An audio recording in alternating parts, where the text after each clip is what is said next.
So we're looking at the capacity of a composite panel, and it's asymmetric. It's got a different top skin to its bottom skin.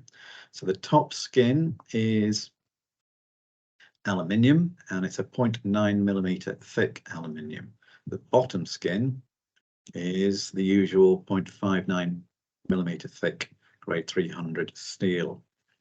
And this is a bit of an experiment as to see what capacity you can get. The ongoing mentality that drove the idea of having an aluminium top skin was for corrosion and durability. Unfortunately, they selected quite a weak aluminium. This 5005 H35. It's a typical grade of aluminium used in sheeting. So the yield strength is only 130 MPa, and its ultimate tensile strength is 160. So we put our design parameters as we've done before for these panels, which you may have noticed in part 2 of this series of 5.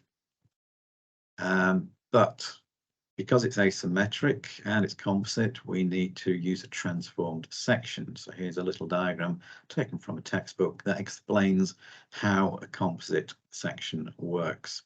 So we pop in the modular ratio, which is simply the Young's modulus values for each of the two materials.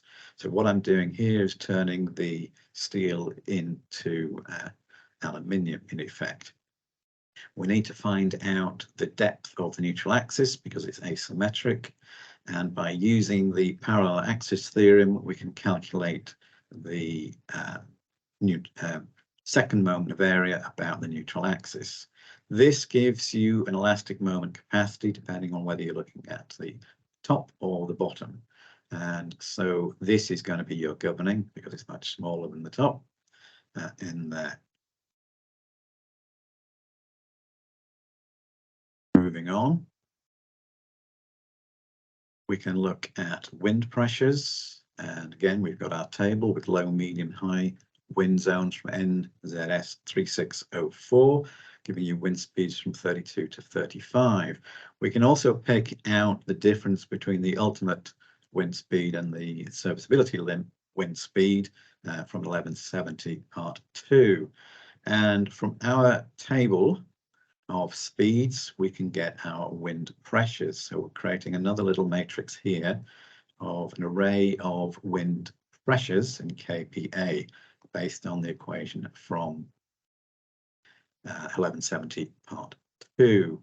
We've taken the net pressure coefficient of 1.7, and that comes from the New Zealand metal roofing manufacturers. So this is quite conservative and is allowing for local winds, as you need to do on cladding. Quick look at the fixing loads.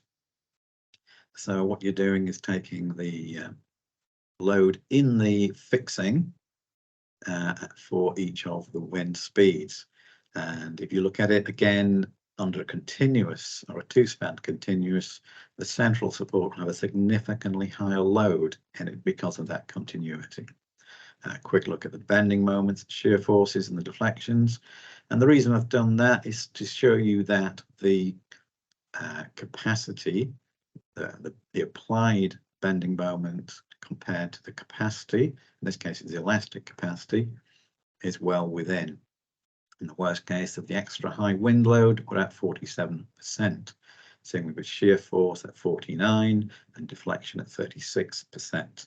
So you've probably seen this equation before. That's for the flexural bending, and here we add the shear bending.